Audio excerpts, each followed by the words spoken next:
Mind your business, man. Coming up on MovieBuff this week, we get all grown up with Adulthood, romantic with The Edge of Love, and locked up with The Escapist.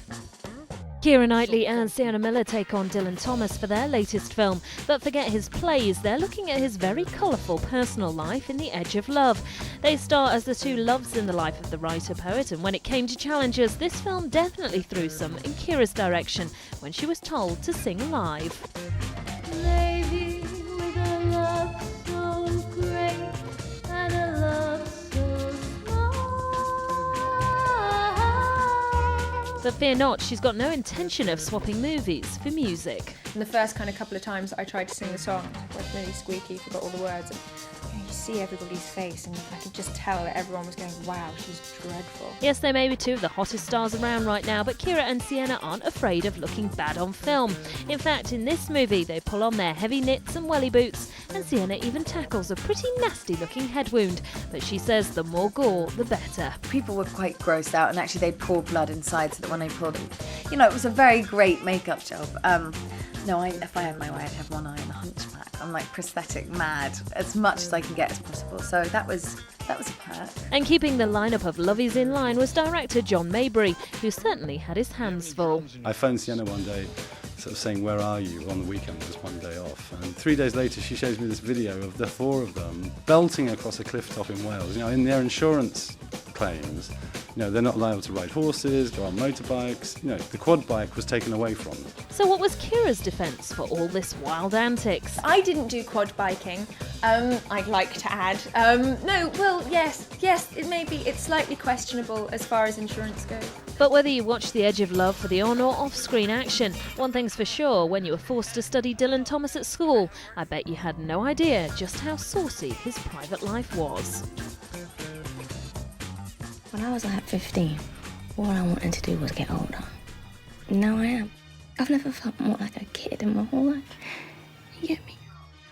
Yeah. Don't you know? Powerful, disturbing and moving. That's how the 2005 hit Kidulthood was described. And after Kidulthood comes Adulthood. Noel Clarke is back, writing, starring and directing another gritty drama about life in London. 6 years on, and his character Sam Peel is getting used to life back on the outside after he was banged up for killing Trife.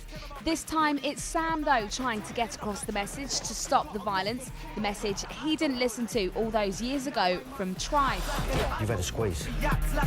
There are some new faces in this movie, including Danny Dyer, but most of the old actors and their characters are back, and Sam has to deal with the repercussions his actions have had on their lives. Adam Deacon returns as Jay. He says there's more to him this time around.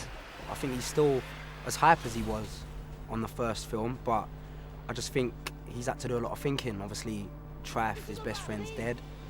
It's all down to Sam. Noel Clarke's done it again. This is another raw, hard-hitting story, and if you were a fan of the critically acclaimed Kidulthood, you'll love the sequel. You think I forgot you, blood? Now let's suppose you found yourself behind bars and desperately wanted to break free. Would you dig a big hole, Shawshank Redemption style, or tattoo the building plans on yourself a la Prison Break? Well, that's the conundrum for the inmates in The Escapist. The low-budget Brit flick is by first-time director Rupert Wyatt.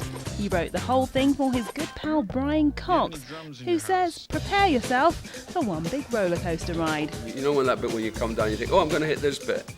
Well, in this film, there's another bit that you don't see. That you go, I never expected that bit. And that's the great thing about the movie. That's why I think it's, for my money, one of the most exciting movies I've ever made. The Bourne Identity star plays lifer Frank Perry, who decides he wants out when he hears his daughter's in trouble. Her heart stopped twice. She's not the man she is. No. Then it happens again. I gotta see her. But it's no mean feat for the ageing con or cellmate Lacey, aka Dominic Cooper, especially when you've got a junkie like Tony on your back, who likes the communal showers, shall we say, a bit too much. Stephen McIntosh landed that role and lost several stone for the part. It was hard. I did find it hard. And I I had little packets of nuts in my pocket in case I felt a bit kind of dizzy and funny. I thought you would just like that. Yeah, because we did one of the scenes, one of those early scenes quite early on. Yeah, you paced a lot and you shook a lot. That was because you needed some peanuts. That was it. Yeah. Give me nuts. They shot the feature in just 25 days, including scenes on live train tracks, which meant some of the cast going above and beyond their call of duty. I got a call next day from Brian's manager sort of questioning why I'd had his star client pushing the dolly. You made a lot of tea, didn't you? Ate a lot of nuts. Made a lot of tea. Team monitor and I was nut supervisor.